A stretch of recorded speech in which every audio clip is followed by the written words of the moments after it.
കൂട്ടുകാരെ, ഇന്ന് ഞാൻ നിങ്ങൾക്ക് പരിചയപ്പെടുത്താൻ പോണത് എന്തെന്ന് വെച്ചാൽ ഇതാണ് സുനാമി.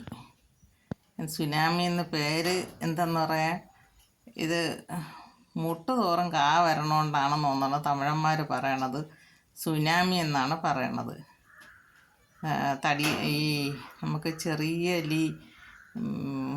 കറിക്കായ് തടിയങ്കായ എന്നൊക്കെ പറയില്ലേ, അതുപോലത്തെ ചെറിയ ഐറ്റമാണ്. ആ പൂവിനകത്തൊരു വണ്ടാണ് ഇരിക്കുന്നത്, കണ്ട, അത് കുത്തണ വണ്ടാണ് അതിനകത്ത് ഇരിക്കുന്നത്.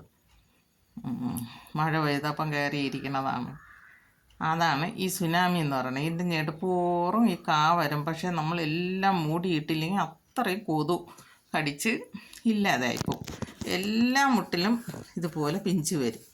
എല്ലാം മൂടിയിടണം. ഇതിലിപ്പോൾ നിറച്ച് കായ ഉണ്ടായിരുന്ന എല്ലാം ഇല്ലാതായിപ്പോവും. ഇത് പെട്ടെന്ന് കാ പിടിക്കുന്നതുമാണ്. ഇതാണ് സുനാമി എന്നുള്ള പേര്. ഇത് ഈ വെട്ട് മലക്കറിക്കാർ കൊടുക്കണ അതിൽ ഉണ്ടായിരുന്ന ഒരു കഷണത്തിൽ നിന്ന് ഞാൻ അതിൻ്റെ വിത്താണ് എടുത്ത് പാവി പൊടിപ്പിച്ചതാണ്.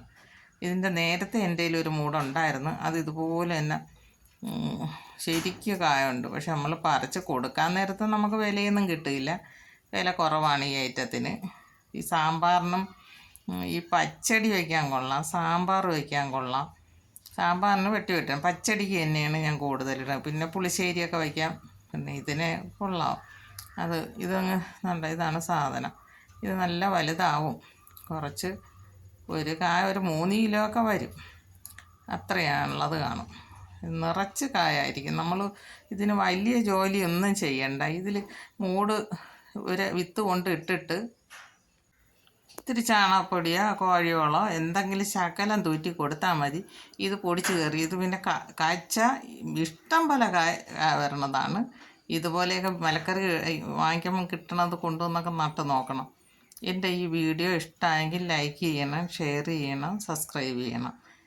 എല്ലാവരും ഇതുപോലെയൊക്കെ വിത്തുകളൊക്കെ കിട്ടുമ്പോൾ പാവി പൊടിപ്പിക്കണം. ഇത് പൊടിച്ച് വന്നാൽ നമ്മൾ ഒരു ജോലിയും ചെയ്യണ്ട. ഇത്തിരി അങ്ങ് പൊടിച്ച് വന്നു കഴിഞ്ഞാൽ അത് തനിയെ ഒരു പടലങ്ങ് ഇട്ട് കൊടുത്താൽ കയറി ഇഷ്ടം പോലെ കായായിരിക്കും. എല്ലാവർക്കും ചെയ്ത് നോക്കാം.